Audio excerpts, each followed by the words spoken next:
Hola Francisca, hola Mireia. Hola Nicolás. Mari Mari. Mari Lamien. Yo no sé qué. Levi. Sí.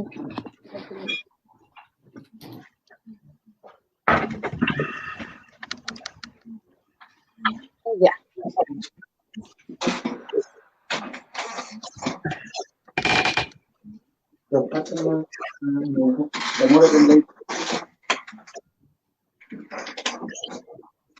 Vamos a dar un tiempo, Lamien, Claro. para que la gente se pueda ir conectando, ya, para dar un inicio, una presentación a este Nutram.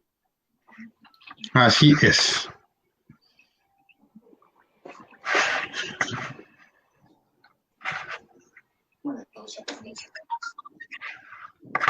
Vamos esperando a la audiencia. ¿Cómo han estado, chiquillos? Súper bien por acá, con hartas actividades aquí en el territorio de Victoria, con las organizaciones,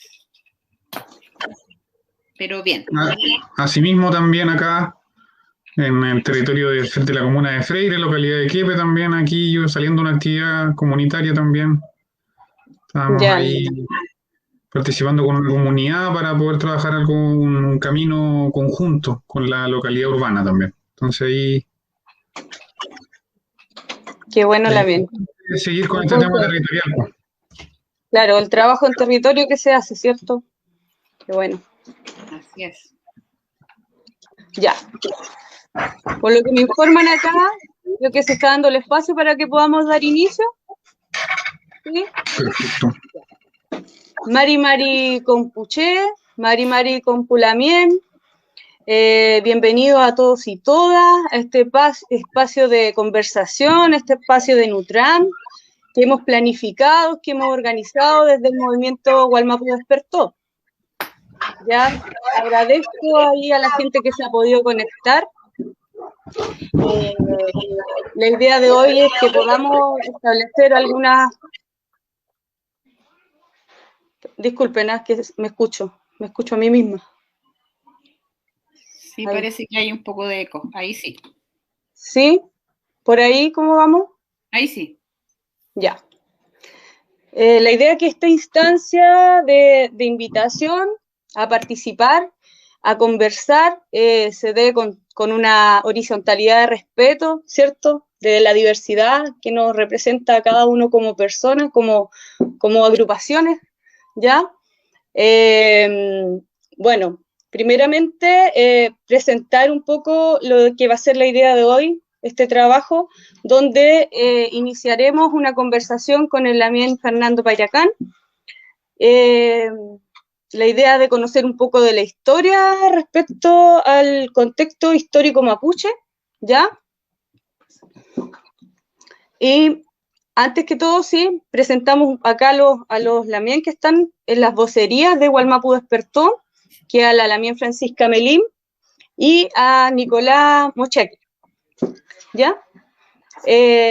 Nosotros somos parte de un movimiento que ahí la Lamien Francisca nos podrá explicar un poquito más sobre este movimiento Gualmapu Despertó, ¿ya? Para posterior entrar en materia relacionada a la entrevista a Lamien Fernando.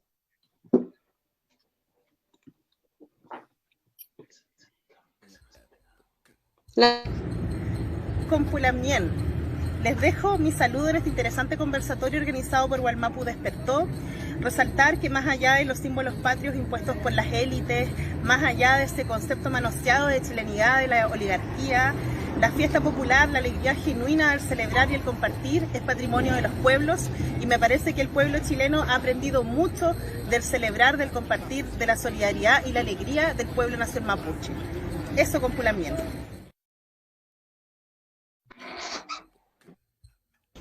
Mari Compuimun, Incheta Luilevio Ninao Piñén, soy candidato a diputado por el distrito 23 por el movimiento Gualmapu Despertó.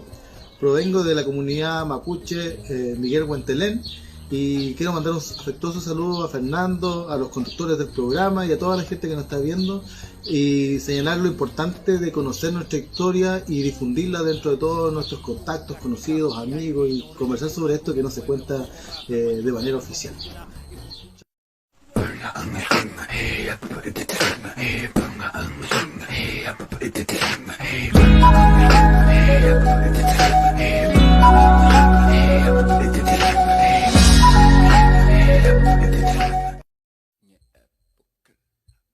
Soy Alejandra Yapán, candidata a diputada por el Distrito 23 y parte del movimiento Wallmapu Despertó.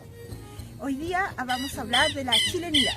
La chilenidad, para mí, como candidata, es una gran oportunidad porque nos permite, además de respetarnos, ir más allá, ir a trabajar en nuestra diversidad, a enriquecernos con lo que tenemos como cultura propia de un territorio. Un saludo para Fernando Payacán también, que va a conversar con nosotros esta tarde. Hola, soy Fabián Guantenao Silva, candidato a Core por Malleco. Creo que este es tiempo de reflexión, de cuestionarnos y replantear la forma en que nosotros queremos construir la sociedad y cómo queremos hacer la política. La chilenidad es una sobresimplificación de lo que es el país. Creo que no incluye a los pueblos y creo que ese es el gran desafío de sus representantes en el ámbito de la economía, de la educación y también en el caso mío de la política.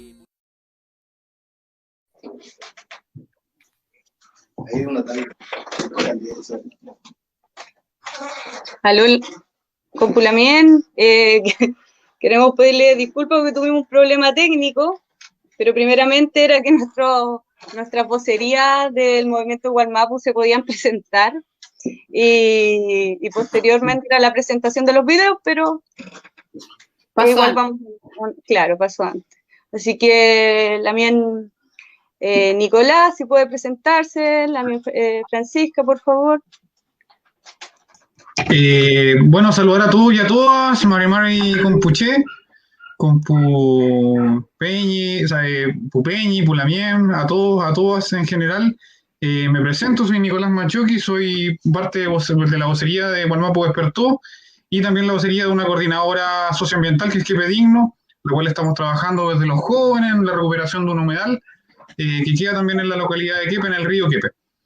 En general, como bien decía Mireia, esto también es reflejo de un trabajo colaborativo, un trabajo de convivencia entre mapuches y no mapuches, que en distintos tipos de situaciones nos hemos visto involucrados en conjunto y desarrollando también como alternativas territoriales que tienen que tener en consideración la convivencia, la buena convivencia, el respeto mutuo en los habitantes del territorio y en el trabajo territorial en conjunto.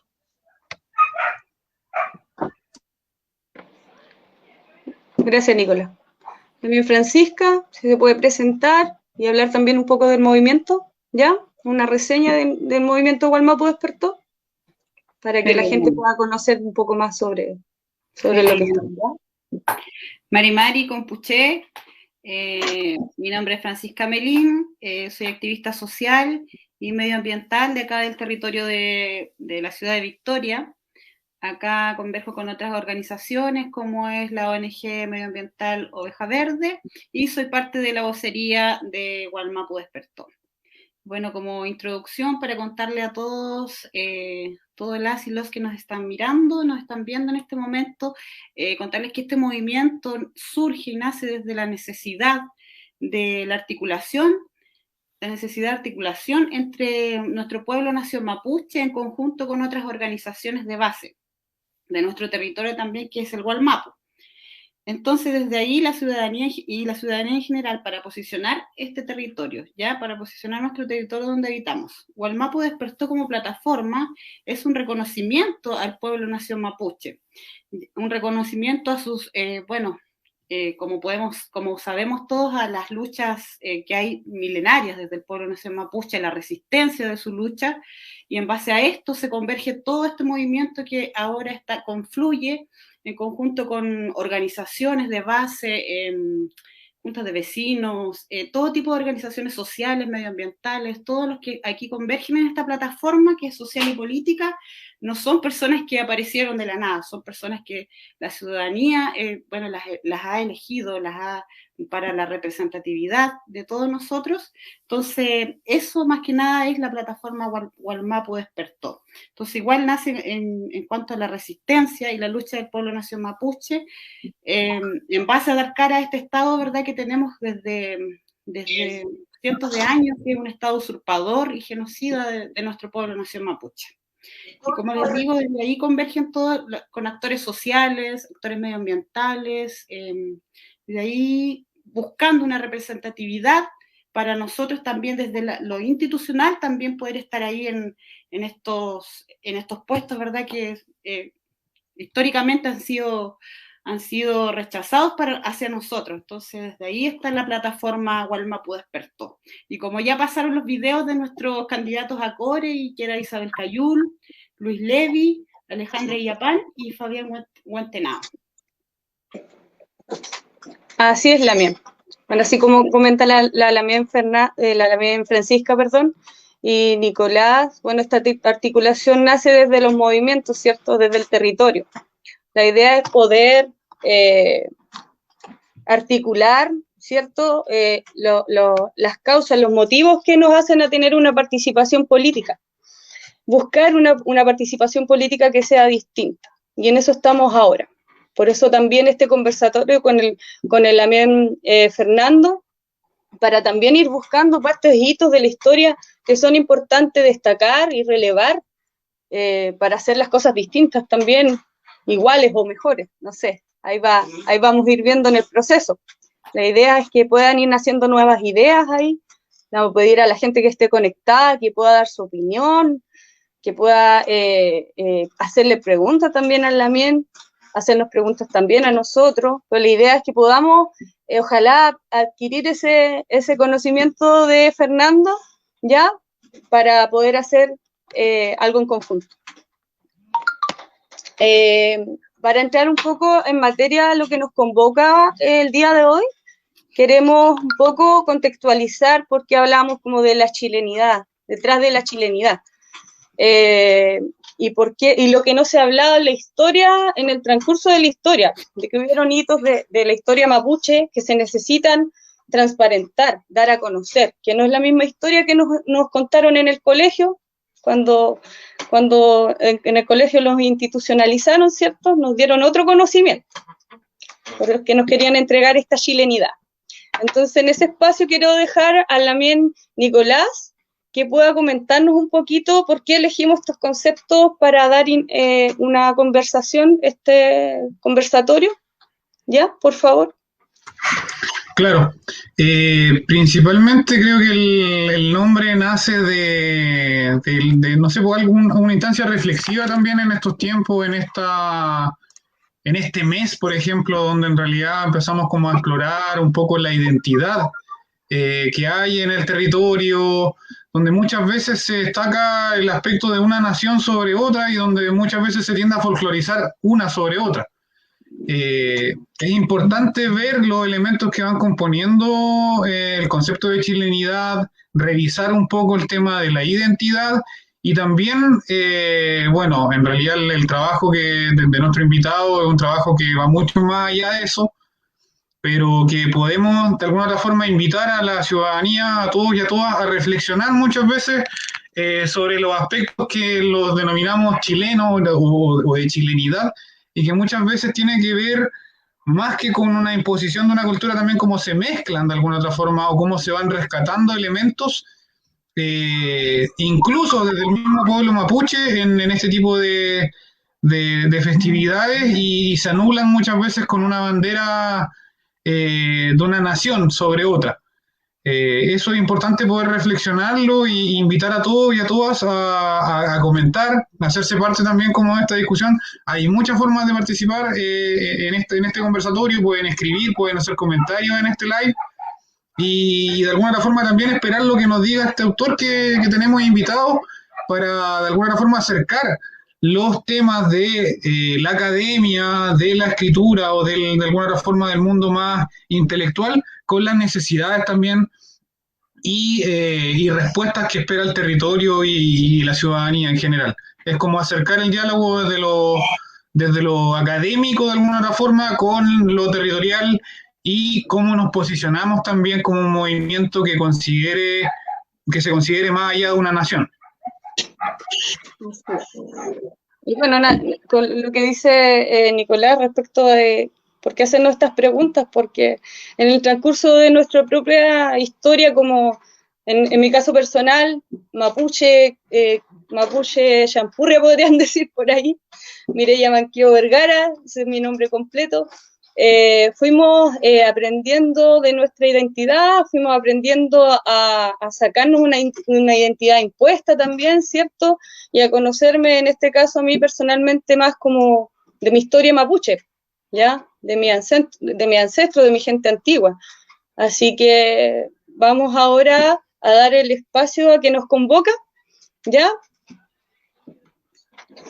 Darle el espacio a Lamien Fernando Pariacán, que está por ahí, o que se conectó, no sé, por ahí está Lamien.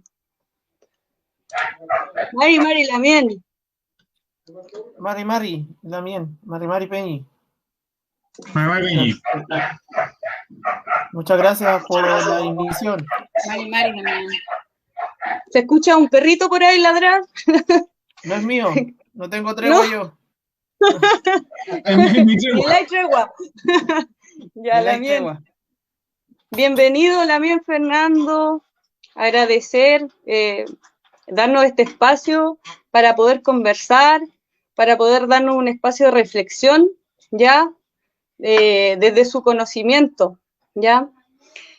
Quiero comentarles a las personas que están conectadas un poco para que puedan conocer a Lamien, darle una parte de su kimun, una parte de su kimun, darles a conocer. Entonces, Fernando Pariacán es un historiador y doctor en la historia de la Universidad de Chile, la Universidad de Santiago.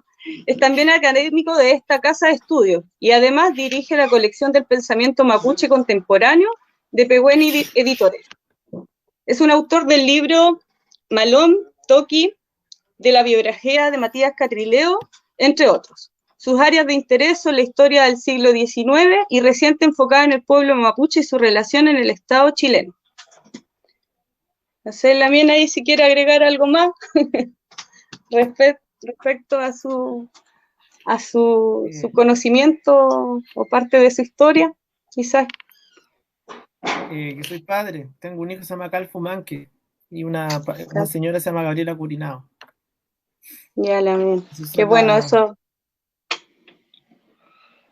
Mapuche, parte de su historia. Ya, sí. Lamien. Bueno. Bueno, acá nosotros hicimos una presentación al inicio de cada uno de nosotros. Mi nombre es Mireya Manqueo. Ya por allá está Lamien Francisca Melín y Nicolás Mochaki, que somos vocerías del movimiento Gualmapu Despertó. Lamien, así como para entrar ya en el conversatorio, el cual nos convoca hoy día, me gustaría invitarlo a usted a que nos pueda dar algunas reseñas, algunos procesos históricos que son importantes, que usted igual renombra en su libro, sobre los parlamentos, sobre algunos huaychafe, algunos toqui, en este caso algunos loncos, que estuvieron siendo parte de la historia anterior a nosotros, ¿ya? Y que todo esto se enfoque desde la mirada mapuche, o sea, como de su conocimiento, como usted averiguó de la historia de cada uno de estos que nos competen aquí, y podamos hacer un análisis al respecto. O sea, conocer sobre los procesos históricos desde la mirada mapuche. Feliz. Mire, eso se lo puedo comentar a partir de mi trabajo en Toki. Una de las cosas que que siempre quise investigar, luego de hacer Malón, muchos de los hermanos que están vinculados al movimiento mapuche hablaban harto de algunos toquis de la ocupación de la Araucanía. Uno de los más renombrados es Quilapán. porque está en el libro de Historia Mapuche del siglo XIX-XX de José Bengoa. Pero a mí personalmente me cautivaba mucho el papá de él, que era Mañil Bueno. Entonces, cuando decidí como irme al siglo XIX, fue un poco en tratar de buscar y encontrar las formas políticas que tenía el pueblo mapuche y cómo se vinculaba al territorio, las tradiciones, las costumbres, la cosmología en las decisiones políticas del pueblo mapuche en ese momento tan determinante de la historia de nuestro pueblo, que es la posibilidad de ser exterminados como tal. Y en ese sentido, una de las cosas que también me fui dando cuenta era que el poder del mundo mapuche emana desde los LOF, ¿no? Y de los LOF, desde el poder comunitario y también la influencia, de alguna manera, de las decisiones que se van tomando en pareja incluso, ¿no? Algunos loncos, si bien en la historia mapuche del siglo XIX hay que seguir trabajando y descolonizando todavía los archivos, porque sigue siendo una historia muy, muy de hombres también, el siglo XIX, y la historia mapuche también, por lo demás, tiene hartos rasgos todavía muy masculinos, ¿no? Pues uno se logra con los archivos y la prensa logra un poco observar las dinámicas de cómo el poder de las mujeres mapuches también está siendo parte de las tomas de las decisiones que aparentemente luego los hombres aparecen como dando como resultado, ¿no? Si bien el libro intenta esbozar eso, no lo logra demostrar, ¿no? Está lejos de ser un libro de feminista ni un libro que tenga el trabajo de género, ¿no? No lo tiene. Pero intenta de alguna manera poder esbozar cómo se va desarrollando el poder mapuche tan internamente, que emana desde la ruca, ¿no? Y desde ahí, desde la ruca, desde el LOF, y cómo el LOF va siendo importante la gestación de las alianzas políticas con los otros LOF, que es de alguna manera lo que permite que el pueblo mapuche sobreviva a este proceso histórico tan determinante que es la ocupación de la Araucanía. Y por eso es que tal vez lo que hace este movimiento político en el siglo XIX tal vez es retrasar la ocupación de la Araucanía, ¿no? Algo que ya el Estado chileno lo está planteando en 1820, 1830, el pueblo mapuche lo logra retrasar por su resistencia hasta 1861, y esa resistencia, que es la ocupación, se logra también erosionar y rebelarse a esa dominación a partir de la resistencia más radical que va a tomar el pueblo mapuche a partir de 1861, ¿no? Y ahí creo que es muy importante observar cómo loncos como Loncomil, ¿no? Que es el antepasado de la mina Elisa Loncón, que ella lo resignifica mucho en su historia de vida. Ella dice, bueno, Loncomil estuvo con Quilapán luchando, ¿no? Y cómo esa parte de la historia mapuche va a evitar, yo creo, el exterminio o el genocidio absoluto de nuestro pueblo, y permite que haya una especie de como en el fuego. Yo me imaginaba un poco el fuego, el fogón, ¿no? Cuando siempre hay brasas que van quedando, ¿no? Entonces, de alguna manera, ese Cutral, que fue tal vez detenido por el ejército chileno, que no le fue fácil, fue un ejército que se tuvo que modernizar muy rápido para poder detener las insurrecciones constantes del pueblo mapuche. Ese fuego, esa brasa se mantuvo, y esa brasa va a permitir un poco que a partir de la historia, de la historia oral, de los cantos, de la memoria, se transmita la historia de la ocupación de la Araucanía. Entonces creo que ahí es muy determinante los estudios que van a dar cuenta a principios del siglo XX, como los de Tomás Guevara, Lenz, que están con lo que cierro en esos libros como de folclore, araucano, como lo llaman ellos. Ahí hay que leer a contrapelo esas mismas fuentes que te permiten ver que en lo que parecen cantos tradicionales, que lo son, hay algo también de la resistencia a la historia del pueblo mapuche, ¿no?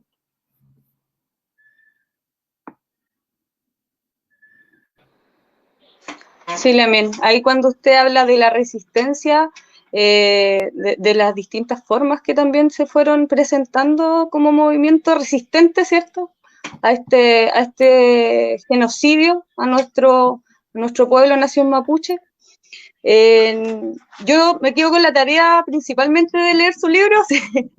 Tengo que reconocer que todavía no lo he leído, pero estamos encaminados a eso. He leído algunas reseñas, he escuchado algunos podcasts suyos, video también, una presentación que tuvo por la Universidad Católica también. Y usted habla principalmente de Manuel Bueno, y me gustaría quizás si pudiera contarnos un poco más, así como específicamente lo que hizo Weishaupt y cómo se fue relacionando con el Estado chileno en esos tiempos, cómo se fue relacionando con el Winca, así, como para ir conociendo un poco más sobre eso. Porque yo sé que usted lo destaca mucho en su libro, y que principalmente nos comentaste al inicio. Muchos historiadores lo resignifican a Manuel Bueno. Están en los libros de Bengoa, están Tomás Guevara, los hermanos que hoy día viven en Mocuicuy, resignifican también a Manuel Bueno, de ahí son sus tierras. Siempre está presente. A mí me llamaba la atención, Lamien, cuando estaba en el colegio no había mucha historia mapuche, no estaba muy presente. Y en la universidad tampoco había tanta, a pesar de que es una formación bien importante, bien amplia en el conocimiento donde yo estudié, que es la Universidad de Santiago, de Historia Social. La historia indígena no estaba tan presente, exacto, en algunos docentes. Tal vez habían sí corrientes de historiadores que estaban desarrollando esa línea de trabajo, y Manuel Bueno no aparecía tanto como un personaje político o histórico, ¿no? Por supuesto que está presente, pero no al nivel. A mí me parece que Manuel Bueno es otro de los grandes personajes del siglo XIX en conjunto para la historia de Chile, ¿no? Así como tú tienes a José Miguel Carrera, tienes a Bilbao, o los presidentes, ¿no? O la historia de trabajadores obreros del siglo XIX, artesanos, artesanas que se van a levantar hacia fines del siglo XIX. Yo creo que la historia de Chile se complementa cuando tú logras insertar a estos personajes mapuches también, que no solo dificultaron la construcción del Estado Nacional colonial, sino que además van a permitir que el pueblo mapuche sobreviva a lo que yo decía al principio, al que yo creo que fue realmente el momento del umbral del exterminio de nuestro pueblo. Yo creo que entre 1848 a 1883, yo creo que la posibilidad real de que el pueblo mapuche fuera exterminado, yo creo que se observa mucho en esa historia, porque los grados de violencia son muy radicales también. Por tanto, el trabajo que hace el pueblo mapuche en su resistencia es también muy formidable, porque es un pueblo que tiene que adaptarse de manera muy rápida a las transformaciones tecnológicas que el siglo XIX se está desarrollando, ¿no? Una cosa está luchando con lanza, y cuando el ejército de Chile está generando armamento más de fuego, más moderno, y por tanto todas las técnicas militares del pueblo mapuche se tienen que readaptar de manera muy rápida, y eso habla, yo creo que también de una lucidez de las dirigencias del pueblo mapuche, que lograron de alguna manera resistir con sus estrategias muy antiguas, pero también adaptándola al tiempo moderno, ¿no? Yo me hacía esta pregunta también un poco cuando quería como imaginarme la historia. Esa parte puede ser un invento mío también, y por supuesto los próximos historiadoras van a mostrar fuentes que a lo mejor es falsa, pero yo me trataba de imaginar cómo habrá sido la niñez de Manuel Bueno. Y ahí fui que comencé a pensar en cómo podría haber sido la historia de un niño mapuche cualquiera, ¿no? Que yo creo que no ha cambiado sustancialmente en las comunidades su formación. Y cuando me hice esa consulta, me empecé a acercar a algunos textos sobre la formación de la niñez mapuche.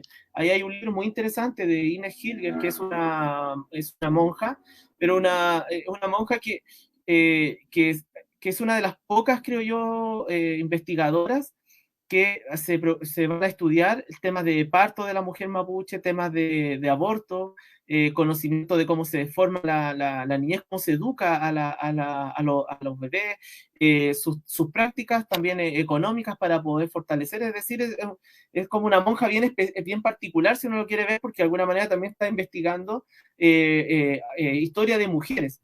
Y a partir de ese texto, yo traté de imaginarme cómo era la formación de un niño mapuche X. Y ahí uno se da cuenta que los reglamentos de la tierra, lo que es el ATMAPU un poco, se van planteando desde la primera etapa, y esa formación cultural como lógica te permite convertirte en una persona auténtica, en un reche cuando ya eres adulto, y te permite tomar decisiones políticas acordes con lo que es favorable a tu pueblo. Entonces creo que para entender a este Toki, para entender sus decisiones políticas, hay que entender también, hay que irse tal vez a 1700 incluso, o a 1780, que es cuando posiblemente él nace, en 1781, y cómo era la niñez de los mapuches, la formación de los niños, y cuál era la fortaleza de esa niñez que lo hace en ese momento determinante del país mapuche, tomar decisiones políticas que permitan al pueblo mapuche sobrevivir, o bien tomar la decisión de enfrentarse al ejército chileno, a un ejército moderno,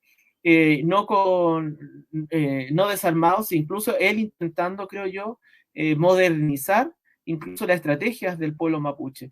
Y ahí entonces, para cerrar, yo también me imaginaba algo al Mapu libro, ¿no?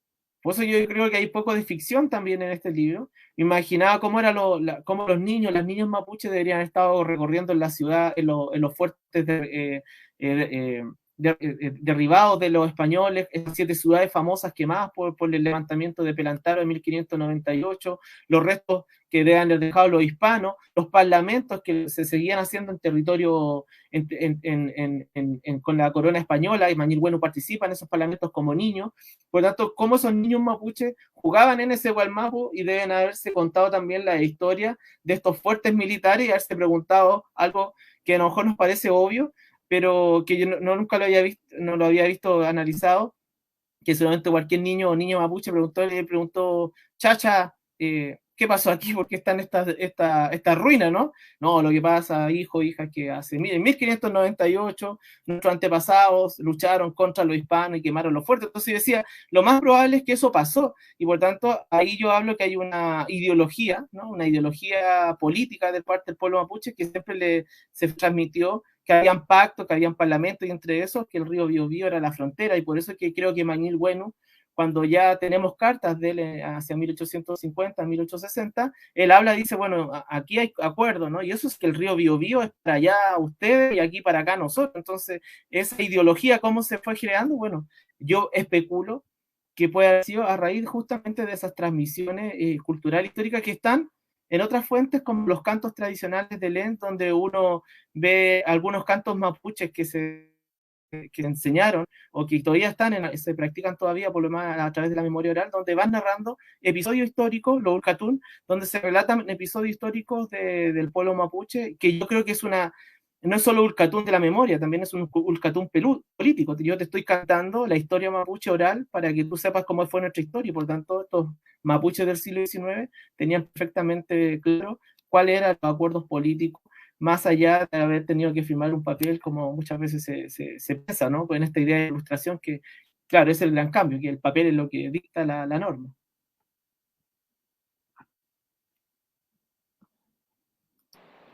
Bueno, y lo que dice también Fernando, que en la actualidad uno puede llevar y entender también por qué las luchas en distintos territorios es diversa, ¿cierto? Porque también tiene que ver con lo que uno vive en su territorio, con las resistencias que se han vivido en esos territorios, y por qué utilizan distintas formas políticas de lucha, de resistencia, y lo podemos ver en la actualidad, o sea, históricamente y en la actualidad de hoy.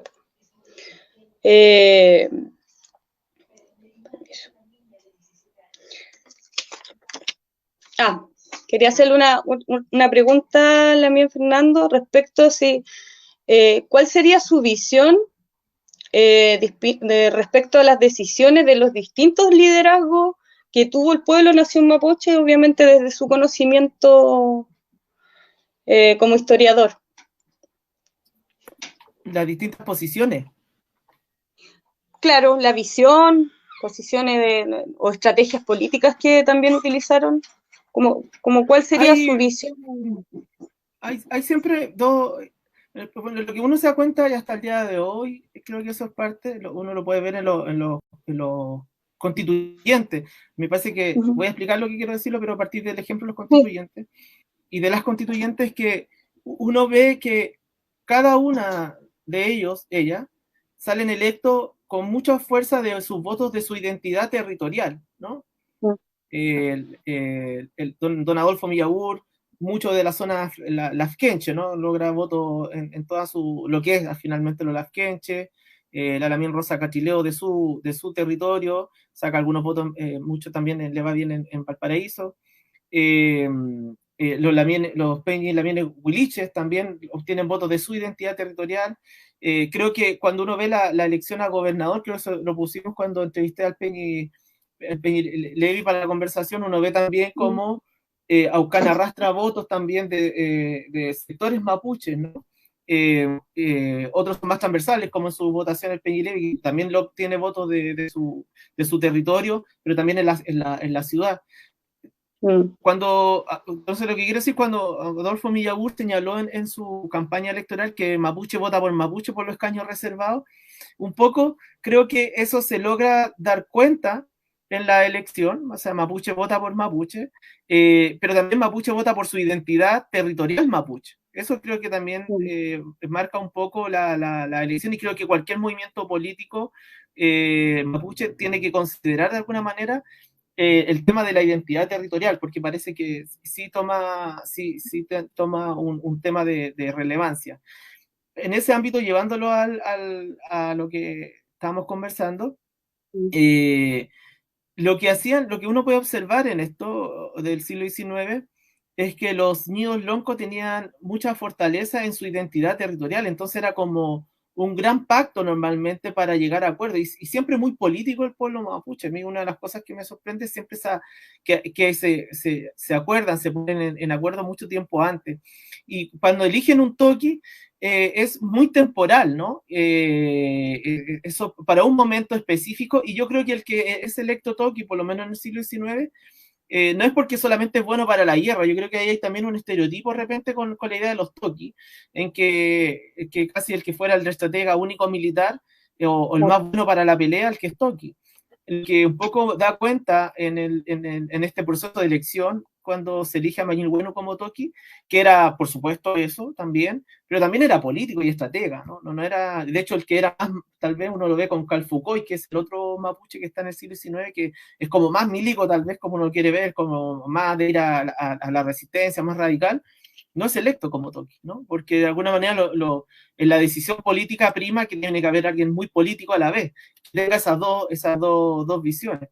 Entonces, creo que en este ámbito hay una construcción sobre el imaginario de los guerreros mapuches que está muy cruzado por la visión militar chilena, que son ellos los que analizan esta percepción. Y otra también creo que el movimiento ha generado una visión también sobre la idea de los guerreros, los huaychafes, que también está muy en esa sintonía en ocasiones, cuando finalmente uno ve que las complejidades de las decisiones políticas son más amplias o heterogéneas, ¿no?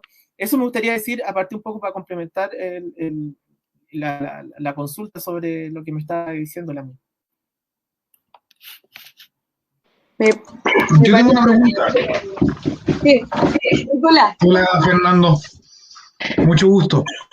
Mira, me nace como una pregunta de inmediato, es como ver más o menos, o que tú nos expliques cómo va esta relación, o no sé, porque hay dos conceptos como que se me vienen a la cabeza cuando hablamos como de un toque, como el concepto de autoridad, pero también el concepto de liderazgo. Y necesariamente yo lo vería más relacionado al concepto de liderazgo. ¿Cómo convive, según lo que tú has revisado, estas dos posiciones como de autoridades también? Conocemos de que en el pueblo mapuche hay autoridades tradicionales, pero la posición de Toqui yo lo vincularía harto con el tema del liderazgo, que muchas veces sobrepasa o va mucho más allá del tema de la autoridad, en el sentido sin faltar el respeto, pero ordena de alguna otra forma, creo, territorialmente, es mucho más amplio.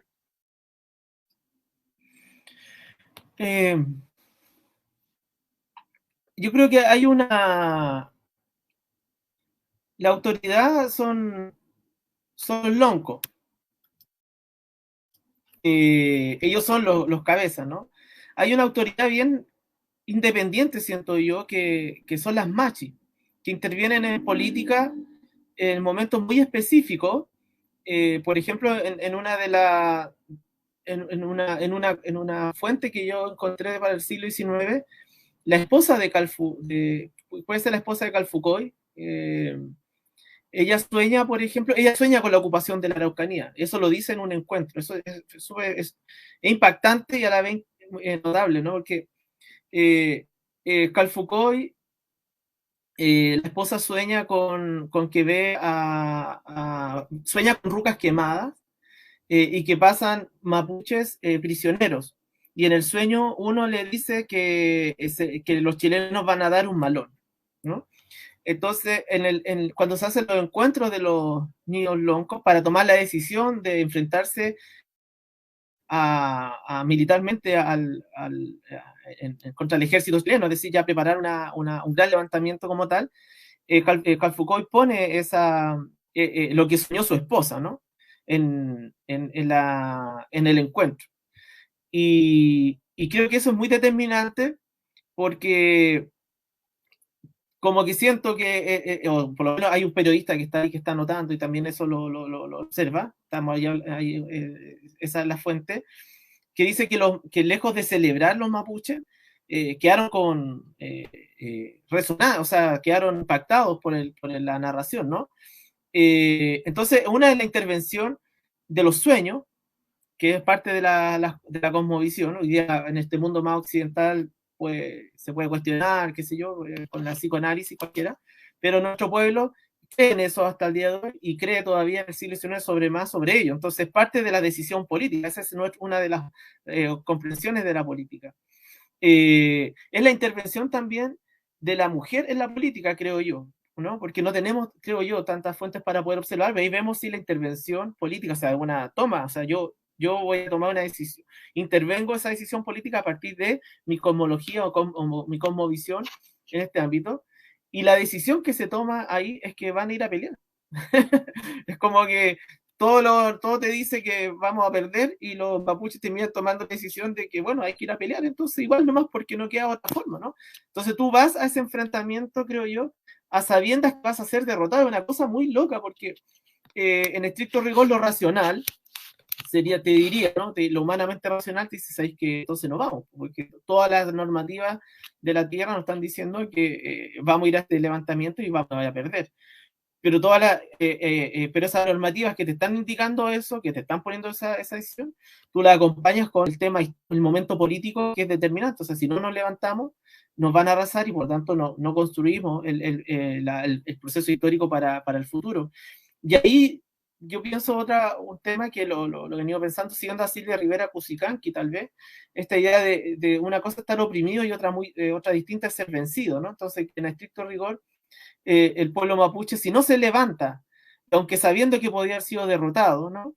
Comienza un proceso de opresión, pero no así de ser vencido, ¿no? Y por tanto lo que vemos a lo largo de la historia de mapuche bajo la corona, bajo la República Chilena, son episodios de levantamiento de nuestro pueblo en distintos momentos históricos que pueden pasar a mediados del siglo XX, en la reforma agraria, que a lo mejor hay que verla como un levantamiento mapuche, ver el tema de la década de los 80, ver los movimientos mapuche en los 90 y verlo posteriormente hasta el 2000, y hoy día que incluso te levantas como un movimiento que interviene incluso la formación de la futura República Chilena con el concepto de la plurinacionalidad, ¿no? Entonces, yo lo diría en ese sentido a partir de esa noción, ¿no? Entonces, cómo ver en cada proceso de la refundación de la República Chilena los levantamientos que el pueblo mapuche ha tenido para poder obtener reconstruir su libertad finalmente, ¿no?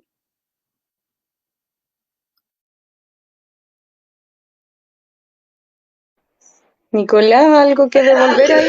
No, perfecto, perfecto. Creo que, como bien dice, ahí hay algo que siempre va como complementario. y desde el pueblo mapuche se respeta mucho el tema de las autoridades y sin embargo un liderazgo no sobrepasa el concepto de autoridad. Hay una simbiosis, creo yo, ¿no? Entre la autoridad y liderazgo, ¿no? Porque liderazgos que se alejan de la autoridad pueden quedar aislados, ¿no? Pero liderazgos que van con la autoridad terminan convirtiéndose en representantes de un pueblo, ¿no?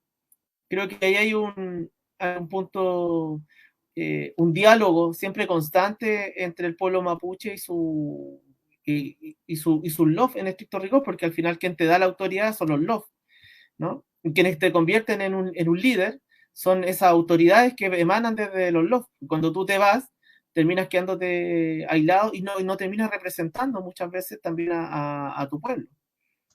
Claro, o sea, por ejemplo, yo desde la sociología lo establezco como que la noción de liderazgo es una relación con la comunidad. Y ahí viene, por ejemplo, la importancia de la territorialidad, pues de alguna otra forma un líder se debe a su comunidad y de alguna otra forma la comunidad también en esta relación que se hace, que lo podemos definir como liderazgo. El liderazgo sería como una relación de una persona, una representatividad hacia una comunidad. Claro. Sí.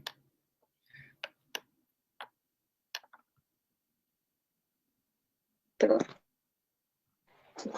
Chalto Sí, también, recordar a la gente que también puede ir comentando, haciendo preguntas por las redes sociales también, o sea, por los comentarios también de nuestra iniciativa, para que lo vayamos leyendo, para que sea bien participativo en ese aspecto. Así que quienes tengan algún aporte, lo podamos ir leyendo acá.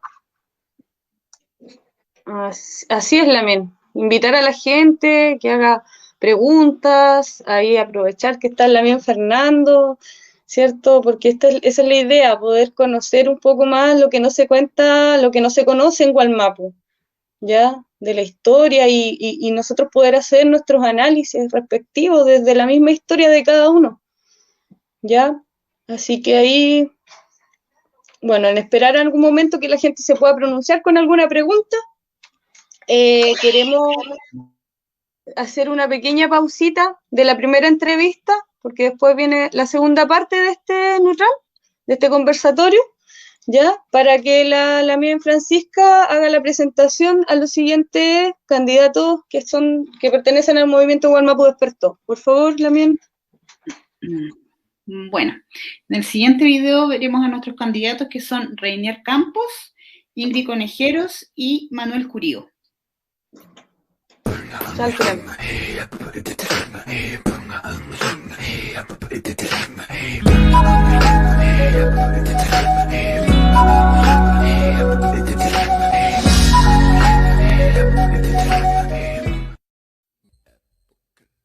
Hola, ¿qué tal? Soy Reinier Campos, candidato a Core por Cautín 1. Y bueno, respecto de los chilenos y de los mapuches, yo creo que hoy asistimos a un momento histórico maravilloso que nos permite confrontar dos versiones de la historia. Una, la oficial, la cultura hacendal, la cultura de la colonia, y otra parte de la historia que es la mapuche, la historia de resistencia y de construcción territorial. Y lo bonito de las confrontaciones es que nos permiten llegar a síntesis, que nos dan luces por donde podemos transitar. Mari Pulamien, les habla Ingrid Conejeros desde Temuco.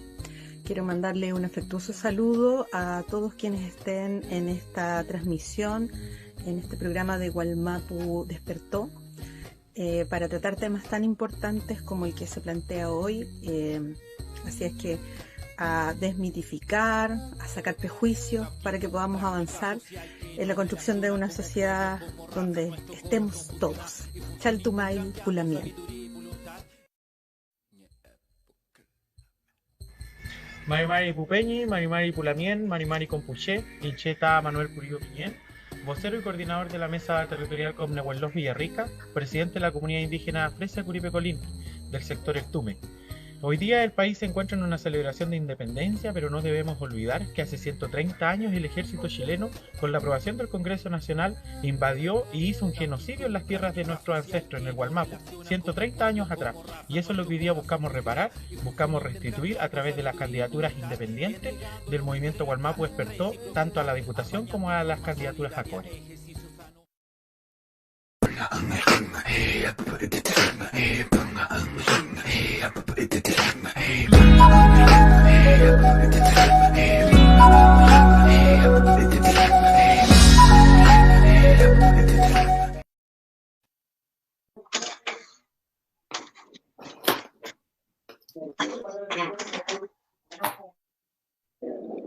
Muchas gracias, la mía Francisca. Bueno, ahí hicimos alguna presentación de los candidatos que van a diputados, que son igual representativos de cada territorio.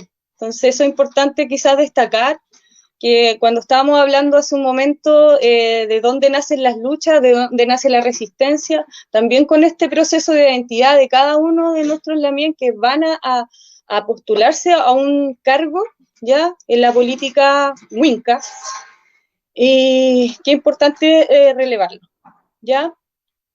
Volviendo a la conversación con Fernando, bueno, es importante quizás contextualizar y volvernos a centrar en lo actual, porque cierto, el lamien nos entrega un conocimiento grande, un conocimiento que no los cuentan en la escuela, que no los cuentan en nuestros procesos de formación ya más estructurados, ¿sí?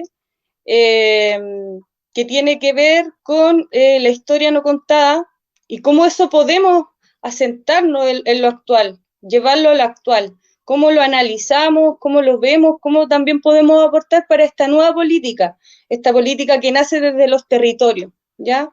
Que nos vienen acá y nos imponen una forma de conversar y de entendernos en la diversidad, ¿ya?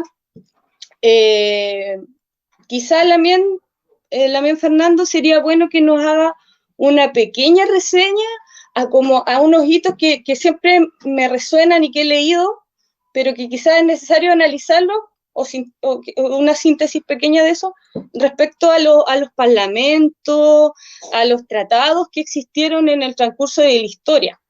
Porque ahora actualmente, ¿cierto?, tenemos esta nueva constitución que se está escribiendo, donde nos dan un espacio al pueblo mapuche bien pequeño, ¿cierto?, para poder tener incidencia, ¿cierto?, en las políticas institucionales.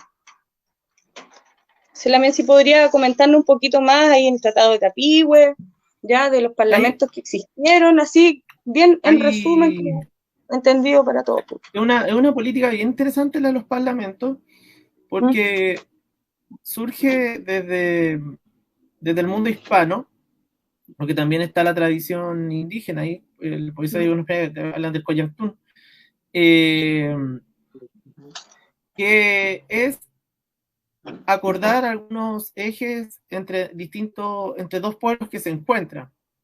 Yo creo que ahí uno de los mejores historiadores ha sido Zavala, que ha investigado los parlamentos y tiene un libro que recopila gran parte de los parlamentos como tal. Y esa tradición del parlamento es de alguna manera la capacidad del mundo de la monarquía de entender la complejidad del mundo indígena y de alguna manera situarse para poder llegar a un punto de encuentro o diálogo. Yo creo que la República Chilena nos ha dicho normalmente, y sobre todo acá, ahora que se acerca el 18 de septiembre, es que la República, los españoles son como los malos, ¿no? En esta visión siempre dicotómica de la historia. Por alguna parte la llegada de ellos son los responsables del genocidio, sobre todo sobre las civilizaciones indígenas, pero hay una parte de los hispanos que logran entender y gobernar de alguna manera este mundo que ya es, por decirlo, multicultural, ¿no? En que hay distintas procedencias étnicas, donde además la esclavitud va a ser un tema no menor y por lo tanto va a estar se va a empezar a poblar también América de afrodescendientes, y cómo gobernar esta diversidad que es América Latina. Y ahí los hispanos creo que empiezan a desarrollar la política de los parlamentos, que se empieza a convertir en una especie de parámetro con el pueblo originario. ese parlamento va a tener modificaciones con los cambios estructurales que se den en el mundo, ¿no? Entonces, cuando comienzan los Borbones en la última parte de la monarquía hispana, que es una tradición más francesa, más de la Ilustración, algunos historiadores plantean que es el momento de la modernización como tal, de las ideas de la Ilustración.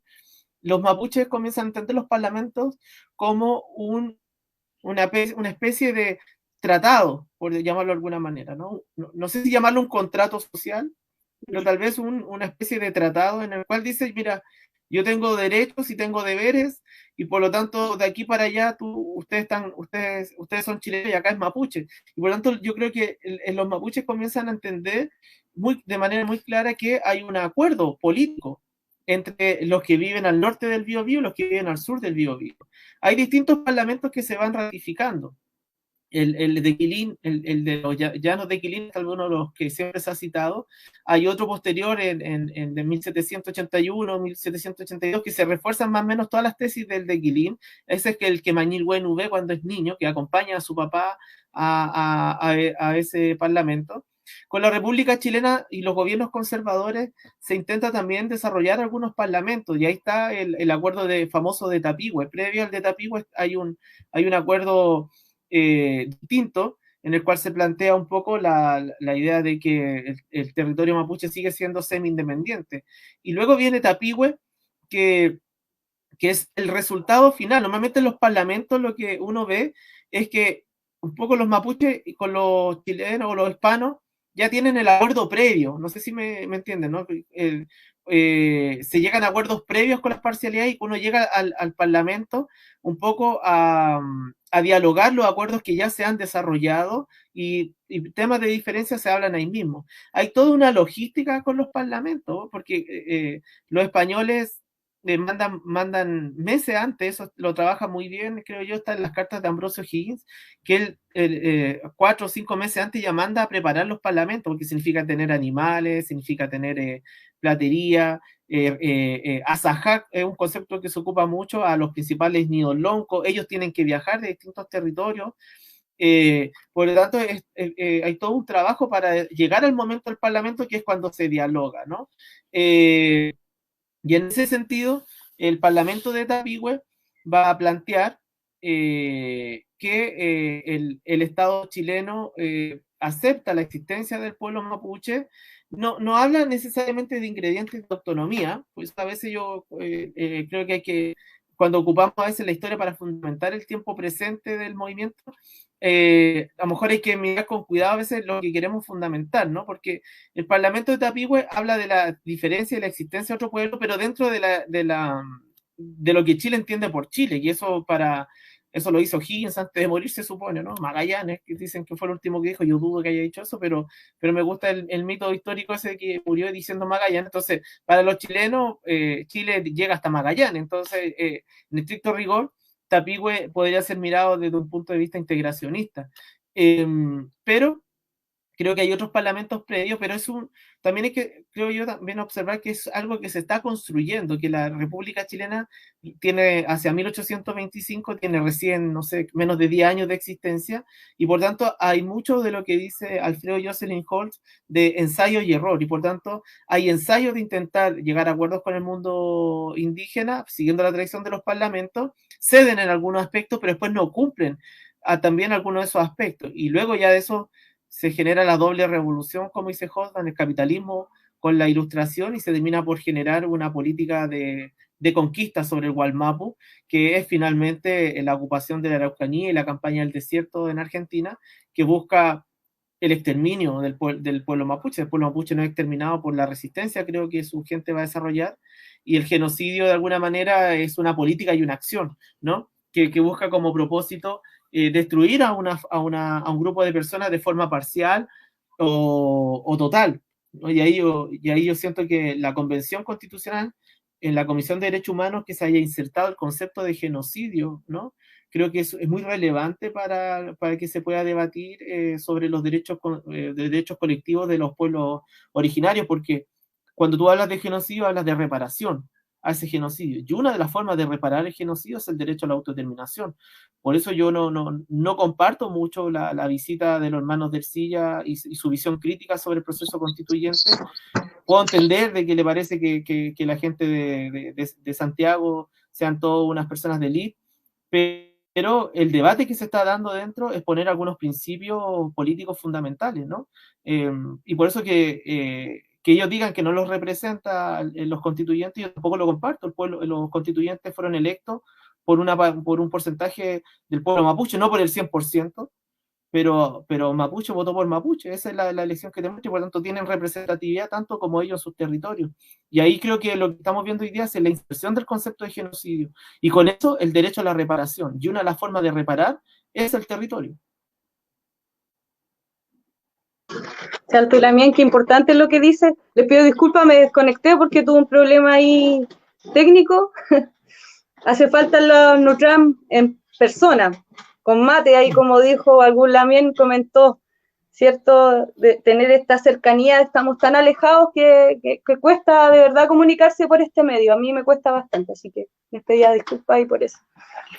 Lamien, Fernando, Nicolás, la gente también igual ahí, algunos están haciendo algunas preguntas y quisiera, Fran, si puedes leer alguna, ¿sí? Como a quién va dirigida y la pueda traspasar, por favor. Bueno, ya mira, bueno, me llegó una pregunta por interno que va a ser la primera que le voy a hacer aquí a Lamien historiador.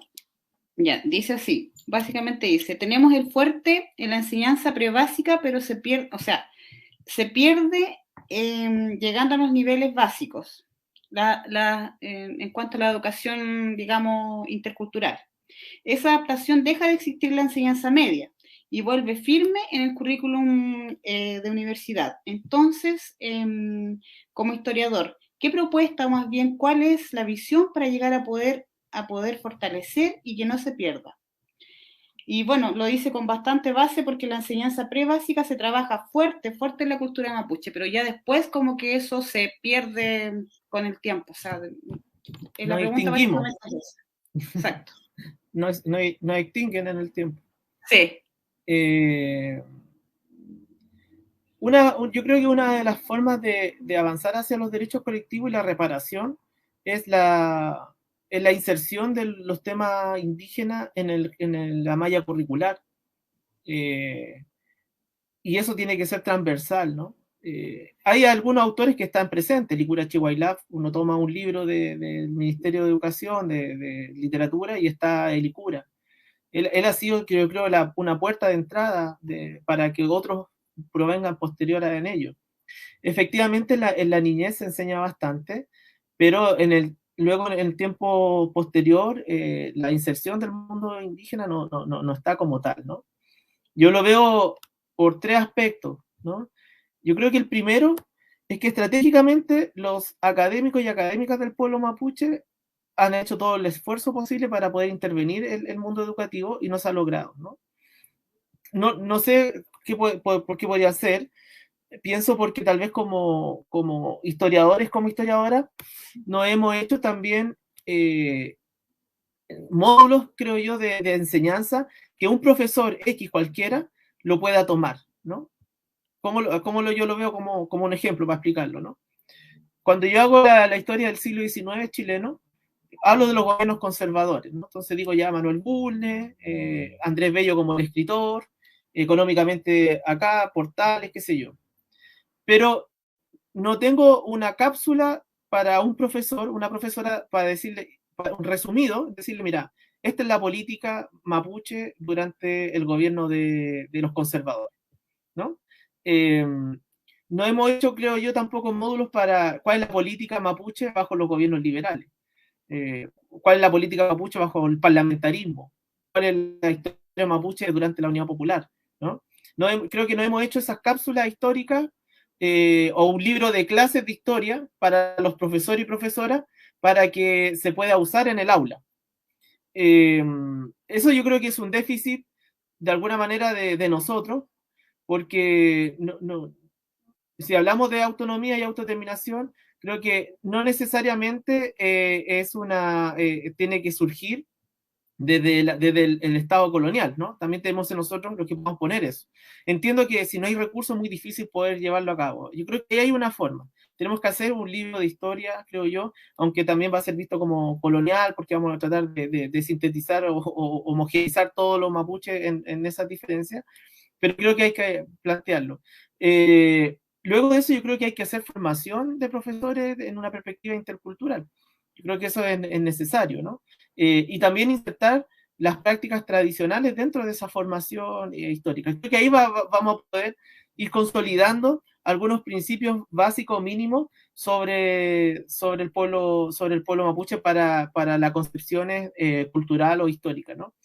Yo creo que es el trabajo que nos corresponde, honestamente, más a nosotros que a los chilenos, ¿no? Porque no. Y yo hoy día tenemos un capital, esa palabra, capital cultural, hoy día lo tenemos, porque no hay pocos profesionales tampoco, y los profesionales mapuches que existen en las ciencias sociales están comprometidos con el proceso político. No, pueden haber algunos que no lo estén, pero la mayoría yo lo siento bien comprometidos con la historia del pueblo mapuche. Así es.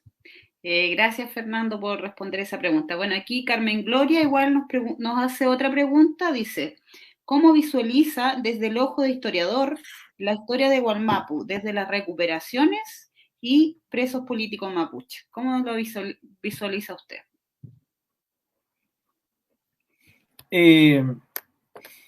Son las recuperaciones con esta idea que habíamos planteado un poco de ver levantamientos, ¿no?, del pueblo mapuche bajo el colonialismo. Las recuperaciones de tierra me parece que da cuenta de ese fuego que no se apaga en el fogón, ¿no? Y por tanto son brasas que siguen existiendo y da cuenta de esos movimientos constantes. Nosotros con la Lamien Marie Juliette Urrutia, en un texto que escribimos sobre la Unidad Popular, le llamamos el levantamiento permanente, ¿no?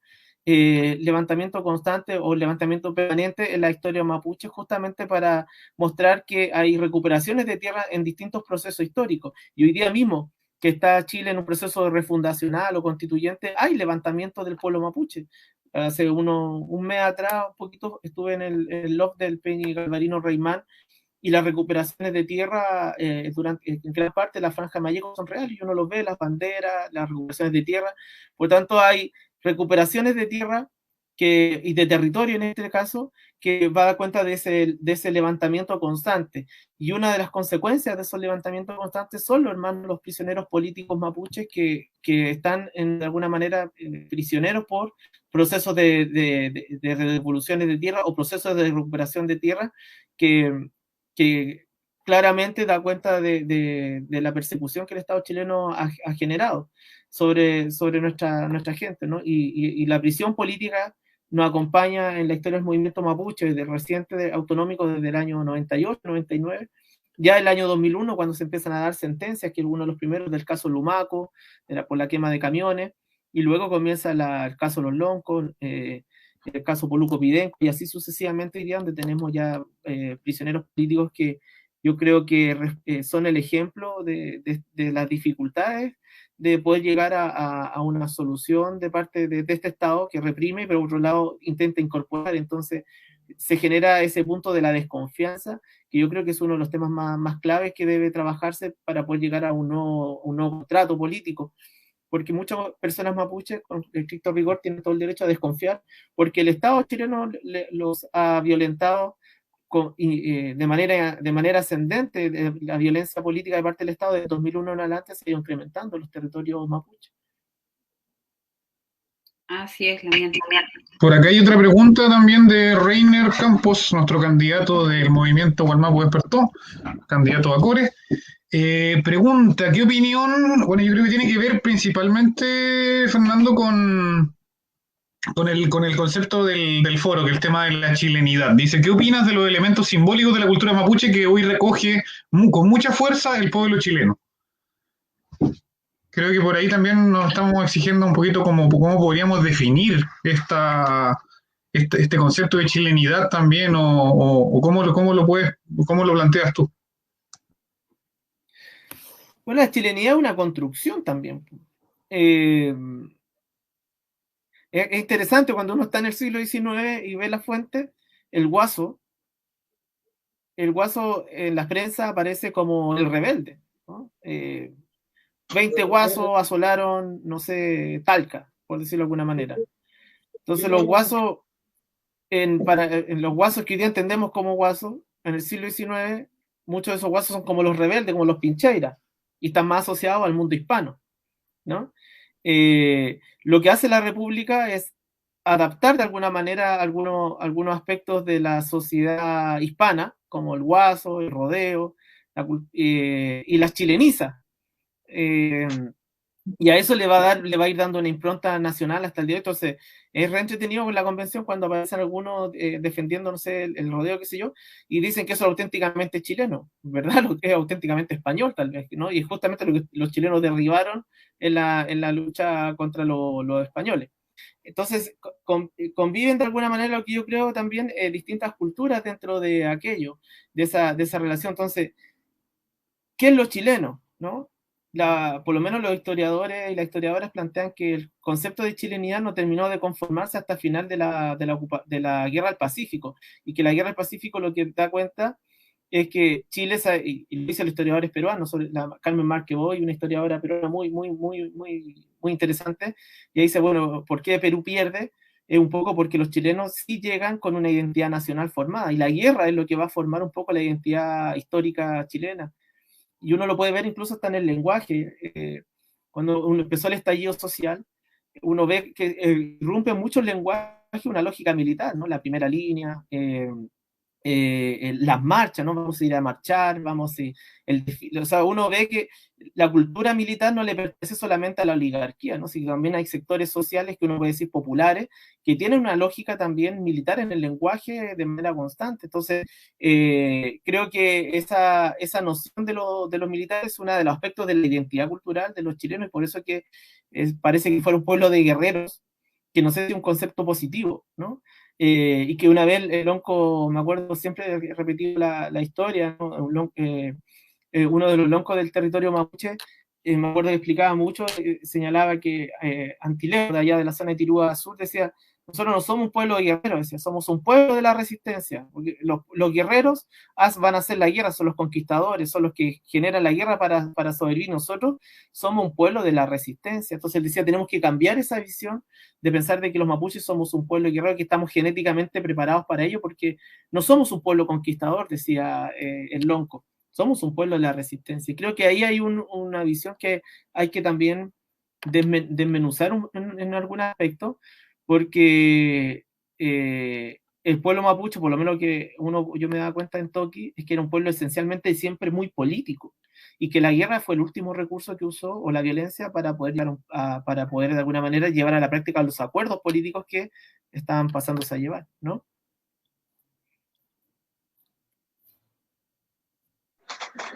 Perfecto. Y bueno, ¿alguna otra pregunta más?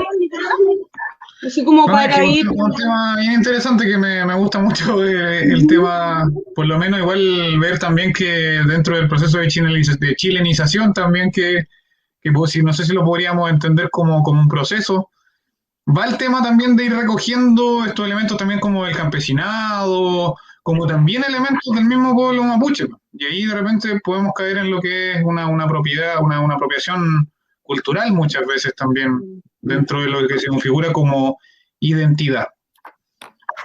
Eso, prefiero pasar para que haya más preguntas.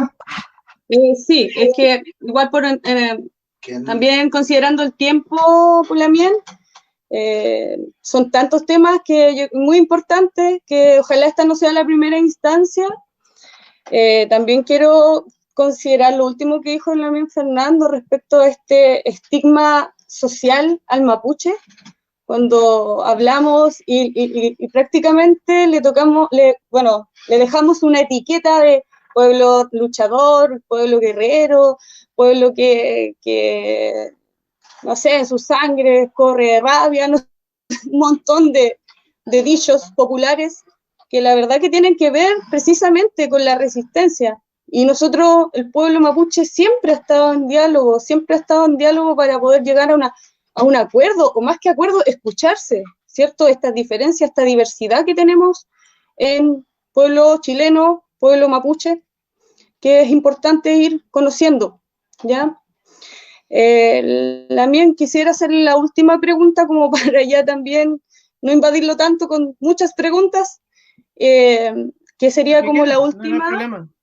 Ahí ¿Sí? me apareció unas preguntas también del Peñi Marimán, parece, ¿no? Sobre el tema de autonomía. Yo creo que sí, veamos. No, yo tengo... Ya. Terminemos entonces con las preguntas que están haciendo los Lamián ahí. Ningún problema. Fran, por favor. Ya, Jaime Marimán pregunta: he escuchado a Peñi que hablan de la autonomía mapuche como contraposición a la plurinacionalidad, invocar los tratados entre ellos Tapigüe. Según lo que expresa el Peñi Fernando, este tratado en específico no reconocía autodeterminación menos soberanía. Es un comentario del Lamián. Son antecedentes jurídicos, creo yo, también de un intento de reconocimiento de la diferencia, ¿no? En el pueblo mapuche. Interesante de Tapigüe es que el movimiento mapuche sí lo resignifica también. Eso está en los documentos del ATMAPU, del Consejo de todas las Tierras, en menor medida de la CAM, aunque lo insinúan en los primeros textos, de usar Tapigüe. Hay que ver si no son de repente camisas de fuerza también, porque lo que construyó el siglo XIX, no sé si totalmente adaptable, porque luego con la ocupación de la Araucanía se dio toda esa política de conquista y honestamente de genocidio, ¿no? Y que yo creo que es una acción política sobre un grupo de personas para aplacarla, detener, de alguna manera exterminarla de forma parcial o total. Y por eso que emerge la idea de la reparación. Pero también el genocidio no significa que no haya resistencia. Aquí estamos como un pueblo predestinado también a la derrota, sino que justamente la resistencia mapuche va a terminar forzando al Estado liberal a tener que pactar, entre otras cosas, las reducciones de tierra, que luego va a dar pie a las comunidades, o como se autodenominaban después las comunidades, y que con la ley indígena surgen las comunidades tradicionales y las comunidades nuevas que se van creando, que eso también va a generar un marco no menor de quiebre también dentro del mundo mapuche, y también debate sobre las nuevas comunidades que se han ido constituyendo en estas recuperaciones de tierra, ¿no? Y ahí se va forjando también la división del Tubún, el Cupalme, y un poco cuando también uno escucha a los hermanos y hermanas que son más tradicionalistas, sobre que ahí se ocupan conceptos o categorías coloniales para el debate político, como el mismo de la plurinacionalidad. Bueno, muchos territorios también se han adscrito a formar nuevas comunidades que ya dejan de ser comunidades originales y que incluso son relocalizadas algunas en otros lugares según donde esté la oferta de la compra y venta de ese territorio. Entonces, al final, yo siento que hay que sentarse un poco a dialogar también sobre los puntos estratégicos que el pueblo mapuche quiere desarrollar hacia adelante, porque incluso las recuperaciones de tierras que se están desarrollando hoy día en el Gualmapu con personas que pertenecen a otros territorios, también va a conformar nuevos tipos de identidades mapuches donde se van a crear nuevos espacios de poder político y de repensar el pueblo mapuche en estricto rigor, ¿no? Y creo que ahí hay un tema a debatir también sobre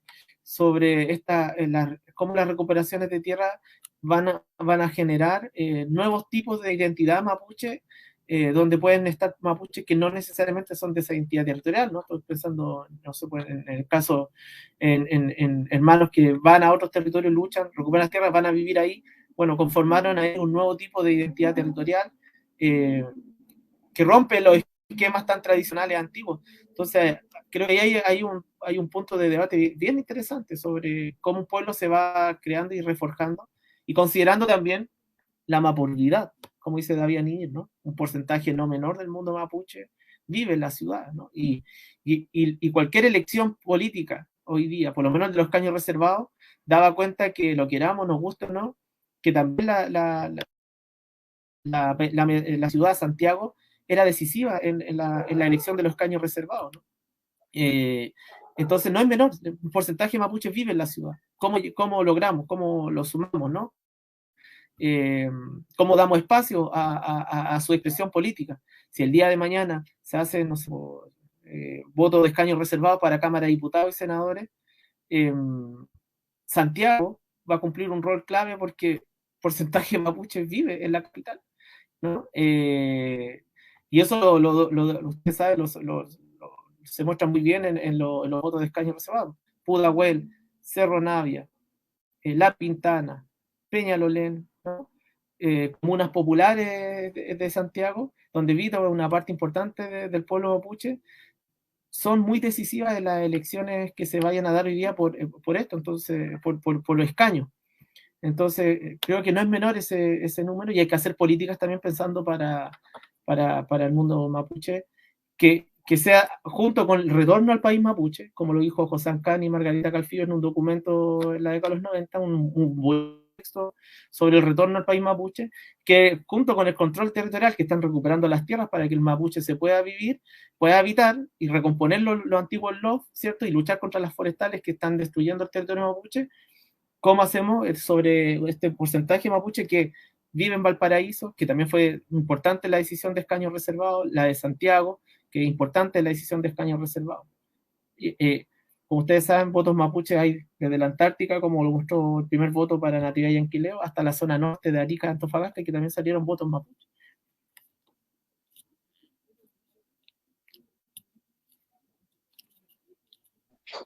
¿Quedarán preguntas, la mía Francisca? No, ya no hay más preguntas, solo hartos saludos nomás y agradecimientos por aquí, para el Damián Fernando, por su gran trabajo. Yo tengo una pregunta. Me queda la última.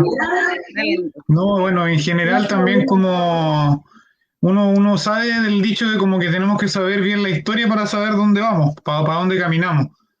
Y tal vez una pregunta más futurista para Fernando en este sentido, pero ¿cómo podemos pensar el liderazgo en este territorio, en estas nuevas circunstancias que tiene el territorio, bajo todos estos procesos que van a reparar de alguna otra forma este territorio, pero donde se hace necesario también como pensar desde ahí las nuevas formas de liderazgo territorial? Y yo creo que para el movimiento Gualmapu Despertó es una pregunta constante que nos tenemos que ir haciendo, y te la hago a ti también para ver cómo podemos proyectar o cuáles son los nuevos desafíos también de tener un liderazgo, de forjar liderazgo también desde la territorialidad.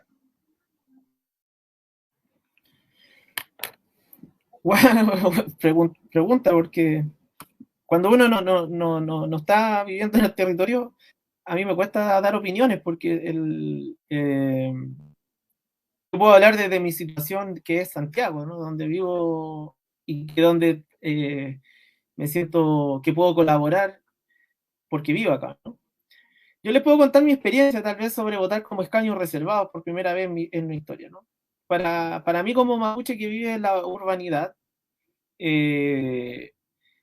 poder votar por primera vez por alguien del movimiento mapuche, poder votar por mapuche, para mí fue muy importante, ¿no? Porque antes no es que yo no hubiera querido votar por mapuche, me gustaría votar por Peña Levi, me gustaría haber votado por Peña José Millalén, por todo, por Don Adolfo, por Ingrid, por todos los Peña y Lamines que postulan a algún espacio. Pero no vivo en la región de la Araucanía, no vivo en la región del Biobío, ¿no? Y por tanto, votar por escaños reservados me permitió a mí como mapuche por primera vez votar a favor de un miembro de nuestro pueblo, de un integrante de nuestro pueblo que tuviera una historia o una forma de trayectoria en el movimiento mapuche. Creo que ahí está lo relevante de lo que sucedió, ¿no? En que podíamos medir políticamente cuál es la correlación de fuerza que tiene el movimiento mapuche.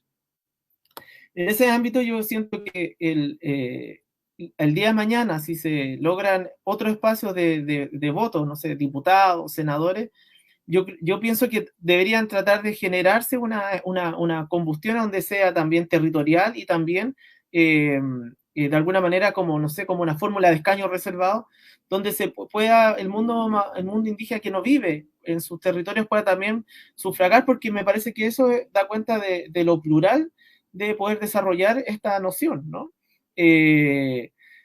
creo que ese es uno de los cientos desafíos, ¿no? Del pueblo mapuche, y también que esos líderes surjan, yo creo que en efecto de los territorios también, ¿no? Yo creo que el movimiento mapuche, su particularidad es que sigue teniendo una fortaleza como tal, porque está basada en un territorio, en los territorios, en este caso, las distintas identidades territoriales, y desde ahí, de alguna manera, se ha formado y se ha surgido la política del pueblo mapuche, en el cual los que vivimos en la diáspora, o que vivimos en la mapurvidad, o en Mapurbequistán, como lo llama ahora Claudio Alvarado Lincopi en su último libro, nosotros podemos apoyar y también retornar en algún momento al Gualmapu. Yo creo que esa idea del retorno es real. Yo creo que todo mundo, todo mapuche quiere en un momento volver a su territorio, a vivir, porque es bonito el territorio mapuche, además, ¿no? Las forestales lo están destruyendo, pero en sí el territorio mapuche, cuando se empieza a regenerar en el bosque nativo, se comienza a generar una mejora de su vida,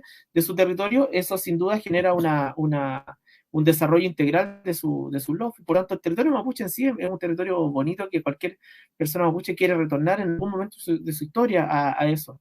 Y por eso creo que los liderazgos del pueblo mapuche hoy día tienen que formular políticas también para el amplio espectro de nuestro pueblo, ¿no? Y esos son desde el mundo mapuche profesional, desde el mundo mapuche poblacional, del mundo mapuche rural y desde el mundo mapuche artístico, que hoy día tiene una conciencia política y distinta. O sea, hay que pensarnos como país mapuche. Yo creo que ahí está el paso, yo creo que importante, o sea, tener a un economista mapuche, tener un ingeniero de energías verdes mapuche que también piense esto, un agrónomo, las tradiciones culturales políticas, los mapuches que están en el movimiento como tal, o sea, pensarnos, yo creo, superar de alguna manera a veces nuestra formación reducción, donde vemos que un mapuche gana algo y le empezamos a pegar porque no representa al Gualmapu, ¿no? O sea, creo que en estricto rigor siento que si hoy día hay una convención constitucional, hay constituyentes mapuches, más que tratar de derribarlo, hay que potenciarlo, ¿no? Y tal vez intervenir su agenda de los movimientos para que se pueda desarrollar un momento integral para el proceso de descolonización en conjunto. Si no, creo que ahí seguimos actuando de forma como reduccional, ¿no? Y se trata de plantear quién tiene la verdad absoluta, cuando yo creo que la primera cuestión que hay que debatir es sobre que no hay una verdad absoluta y no hay una sola línea política programática, y tal vez hay algunas que parecen mucho mejor que otras, o tal vez son teóricamente más consecuentes que otras, pero yo creo que hay que poner un punto de poder debate, porque si no, si nos seguimos golpeando entre nosotros mismos, el único que avanza es el WINCAP, avanzan las forestales, avanza la hidroeléctrica. En nuestras diferencias son los adversarios los que avanzan, no somos nosotros los que logramos avanzar, ¿no? Entonces los adversarios te aplauden. Cada vez que hay diferencias, los adversarios aplauden, ¿no? Cuando vino la declaración de Temucuicui a la convención, la prensa colonial lo que más hizo fue aplaudir las diferencias y diciendo, bueno, no hay un consenso entre los mapuches, entonces es necesario, creo yo, por muchas diferencias programáticas que hay entre los mapuches, poner al menos 5 o 6 puntos de acuerdo, ¿no? ¿Quién tiene la verdad y quién va a tener la razón histórica? No la vamos a poder analizar nosotros. Yo siempre digo lo mismo, son las generaciones posteriores que van a sentarse y van a decir, bueno, ¿quién tuvo esa verdad histórica? Y tal vez los que tienen una idea de esas diferencias y que estén de arriba pueden salir mal parados también en la historia mapuche más adelante. Vamos, así como hablamos de Mañil, hablamos de Quilapán, hablamos de, también vamos, esas 100 años después van a analizar, van a decir, bueno, los que parecían consecuentes en ese momento histórico, tal vez no lo fueron, ¿no? Entonces, los que parecen hoy día consecuentes o coherentes, 100 años después las generaciones pueden cuestionarla. Entonces, ¿cómo evitar eso? Con las prácticas que tiene nuestro pueblo, ¿no? Yemamun, el juntarse a conversar, parlamentar, llegar a acuerdos, tener diferencias, ¿no? Pero yo creo que eso se hace conversando cara a cara, ¿no? Y no por Twitter, no por grandes posteos de Facebook, no con declaraciones grandilocuentes, sino conversando, como lo hacían los antiguos, como lo hacían las antiguas que conversan. Y conversan cara a cara, no a través de medios de comunicación o de declaraciones. Yo creo que eso falta, sentarse y conversar y dialogar, ya sea en los territorios, ya sea acá en la mapurvidad, y mirarse cara a cara y hablar las cosas como son.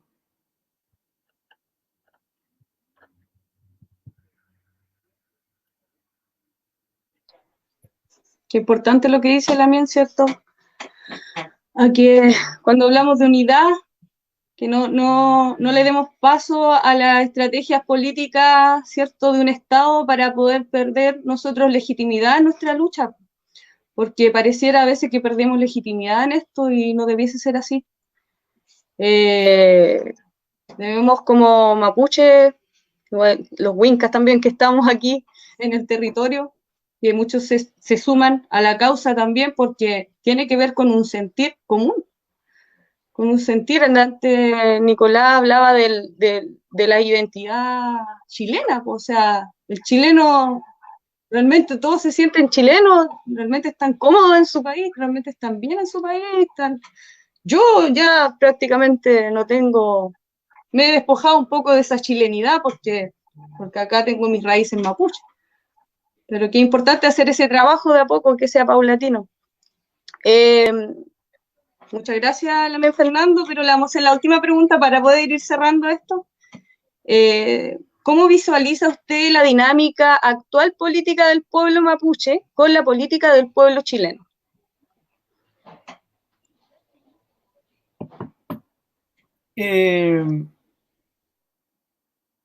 Yo creo que hay una tensión siempre con la política chilena, porque la izquierda o los chilenos dan cuenta que hay una correlación favorable a comprender los derechos indígenas, tanto de los sectores de derecha, como uno lo puede ver en algunas columnas del Mercurio que han publicado las personas de Bópoli. También hay una negación, como lo ha mostrado Teresa Marinovich en la convención, y una violencia, sobre todo de ella, sobre algunas en específico, sobre la Machi Francisca Lincoln, ¿no? Que tiene ahí hay un tema de racismo puro y radical en contra y detesta a nuestro pueblo, ¿no? Pero hay otros que están dando piso. En el sector de la izquierda chilena uno ve que hay un punto a favor. No estoy tan claro si hay una descolonización absoluta de parte de la izquierda chilena. Muchas veces siento que este debate que está pasando en la convención pareciera que fuera un debate de izquierdas, ¿no? Que ocupan a veces al proceso mapuche o a los convencionales mapuche para tener sus diferencias de hegemonía.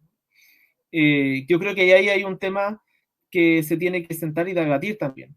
Alguna manera la descolonización significa también no solo una introspectiva de nosotros, sino también que la izquierda se descolonice sobre sus visiones y sobre sus prácticas, ¿no?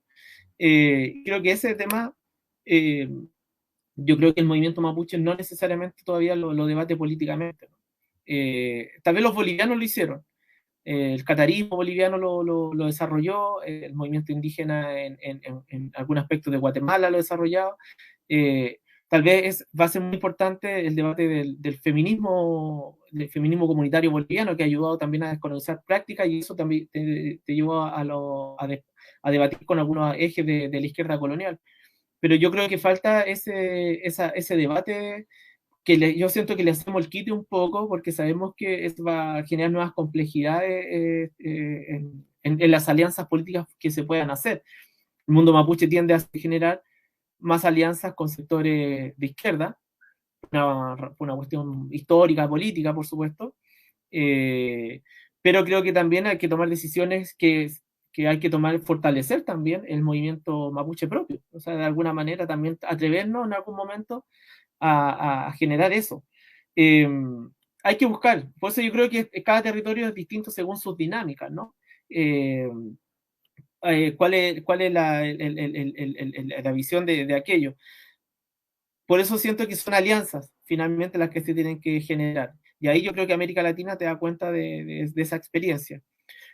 Así lo veo yo un poco hoy día en estricto rigor sobre lo que se está generando, y yo creo que los que están encabezando en alguna medida una política de transformación en América Latina, el mundo indígena, y hoy día yo creo que vamos al segundo mes de la convención y los mapuches el mundo indígena sigue siendo el tema controversial, es porque ese escaño reservado, esos escaños reservados pequeños, tienen una alta concentración político-ideológica que genera debate en los sectores de la derecha a la izquierda, ¿no? Porque finalmente el mundo indígena es una crítica a la estructura colonial de la que se formó la República.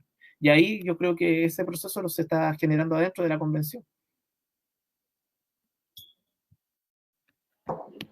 Muchas gracias también, Fernando, que esto realmente nos deja para grandes reflexiones y desafíos bueno, que nosotros en este caso, como representantes aquí, voceros de Wallmapu Despertó, nos quedan varias tareas y temas que son relevantes, que hay que ponerlos ahí en la tarima y hablarlos, pues, y conversarlos con la gente, y también hacer esa invitación a las Lamien, a los Lamien que se sumen a conversar, o sea, no quizá precisamente, vamos a hacer todos una alianza, solo una, no, a también compartir las diferencias que tenemos entre todos. Pues, como hablaba usted en algún momento, cada uno con su identidad de su propio territorio, pero acá tenemos solo una lucha, que es la lucha de los territorios, ¿cierto? Que tiene que ver con el daño y el genocidio que le hicieron a nuestra gente, que nos han hecho hasta el día de hoy. Eso, Lamien Fernando, muchas gracias. Ojalá se den instancias para otros Nutram. Ojalá en vivo y en directo, como tiene que ser nomás, a los mapuches. Y no sé si alguno de los chiquillos quiere opinar algo, como agradecerle también ahí a Lamien. No,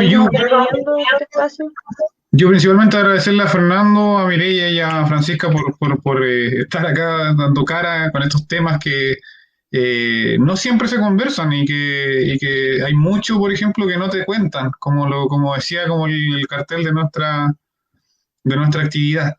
Y principalmente destacar lo que planteaba Fernando también, que el tema de no caigamos en esta, como el universalizar los argumentos, decir que hay portadores de la verdad, aquí cada uno habla desde su posición, desde su propio privilegio también incluso, y es importante reconocer también que las verdades ya no estamos en esta, no sé, influencia occidental donde hay un portador de la razón. Acá también es un territorio que se piensa, se siente y piensa, como dicen por ahí.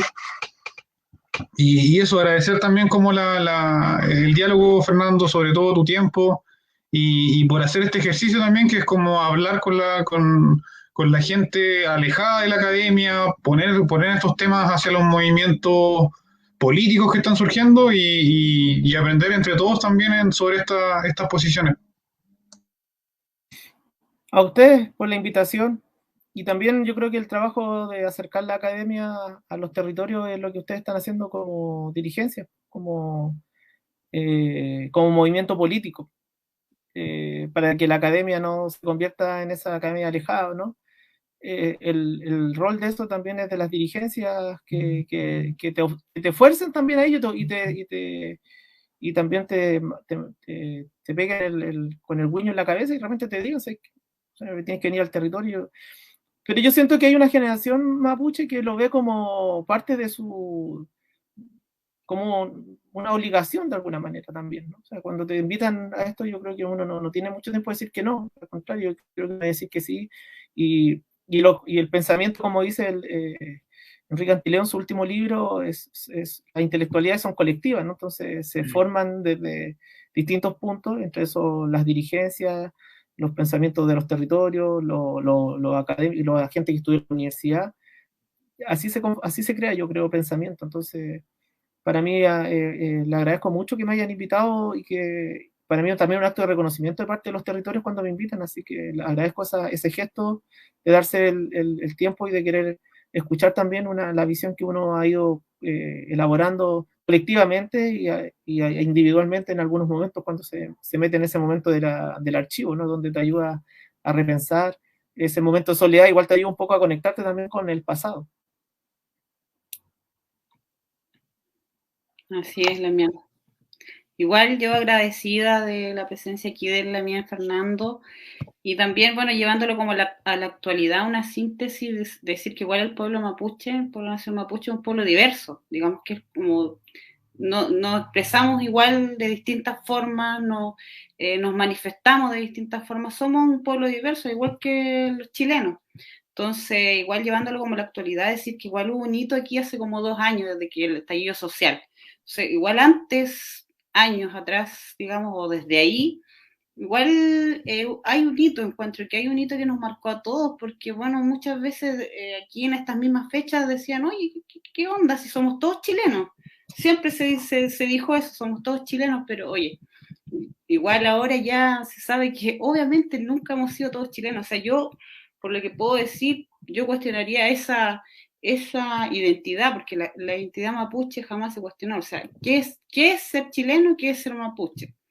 ¿Qué es ser mapuche? O sea, mapuche sabemos que no es solamente un apellido, no es solamente un apellido, son características físicas, características ideológicas, es un montón de cosas. Entonces, digamos que más cuestionable, digamos, es la identidad chilena. Entonces, saber que ahora ya sí, no nos pueden decir, oye, tú también eres chileno, o sea, aquí los padres de la patria, qué sé yo, entonces ya no estamos en esa onda, estamos ya en un cambio radical, digamos, para muchas generaciones que vengan desde ahora en adelante. Entonces, igual es importante recalcar eso. Y bueno, agradecer nuevamente este espacio, al movimiento, por supuesto, a la Damián Mireya, Nicolás y a nuestro historiador aquí, con todo el kimun que nos puede ofrecer a todos los que igual nos vieron. Gracias, Charto. Agradecer a la audiencia también, a la audiencia, a todos y a todos que nos escucharon. Sí. Dañón, muchas gracias, Francisca, Nicolás, a la gente que estuvo ahí conectada, ojalá se pueda dar otras instancias para poder seguir conversando. Así que eso, Peucayal, Lemoria, Compuché, Peucayal. Territorio. Chao a todos y a todas. Peucayal.